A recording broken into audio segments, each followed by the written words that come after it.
ஒரு அடிப்படை எஃப்ஐஆர் கூட போட முடியாத ஒரு சமுதாயமாக மாறி இருக்கும். எஃப்ஐஆர் போட்டுட்டு KN நேரு இன்னசென்ட்னு சொல்லிட்டது வேறங்கண்ணா. அமைச்சர் நேரு மீது எஃப்ஐஆர் பதியாதது குறித்து செய்தியாளர் சந்திப்பில் முன்னாள் பாஜக மாநில தலைவர் அண்ணாமலை விளக்கமளித்துள்ளார்.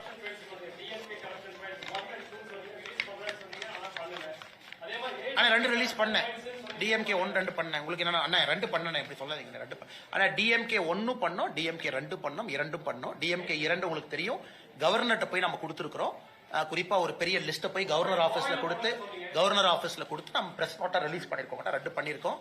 ஆனா இன்னைக்கு நாம் பேசுவது தொடர்ந்து இன்னைக்கு நான் ஒரே கேள்வி தான் அண்ணன் கிட்ட கேட்கிறேன். KN நேரு அவர்களை பற்றி 3 கேள்விகள். இதை நாங்க ரிலீஸ் பண்ணலனா ED சொன்னதான் நான் சொல்றேன். ஒரு அடிப்படை எஃப்ஐஆர் கூட போட முடியாத ஒரு சமுதாயமாக மாறி இருக்கும்.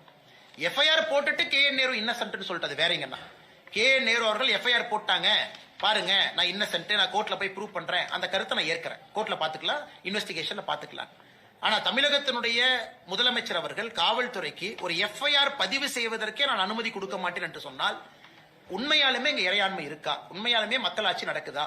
உண்மையாலுமே அரசியலமைப்பு சட்டத்தின்படி தான் அந்த ஆட்சி நடக்குதாங்கிற கேள்வி எல்லோரும் வைக்கிறாங்க. இன்னைக்கு மூன்றாவதா இன்னைக்கு அவங்க வெளியிட்டு இருக்கக்கூடிய ஊராட்சி செயலாளர், பஞ்சாயத்து செக்ரட்டரி, அந்த லிஸ்ட்ல இருக்கக்கூடிய குழப்பத்தை உங்களுக்கு அனுப்புறேன். நான் முடிச்சோன்னே நீங்க பாருங்க. உங்களுக்கே ஆச்சரியமா இருக்கும். எப்படி இப்படி உங்களால லிஸ்ட்டை தயார் பண்ண முடியும்? எல்லாத்திலையும் வெளிப்படையா ஊழல், பார்த்தாலே ஊழல்னு தெரியுது. அதை நீங்க தைரியமா வேற பண்றீங்களா? யாரும் கேட்க மாட்டாங்கன்னா என்ன அர்த்தங்கிறத என்னுடைய கேள்விங்க. செய்திகளை உள்ளது உள்ளபடி தெரிந்து கொள்ள ரெஃப்ளெக்ட் நியூஸை சப்ஸ்கிரைப் பண்ணுங்க.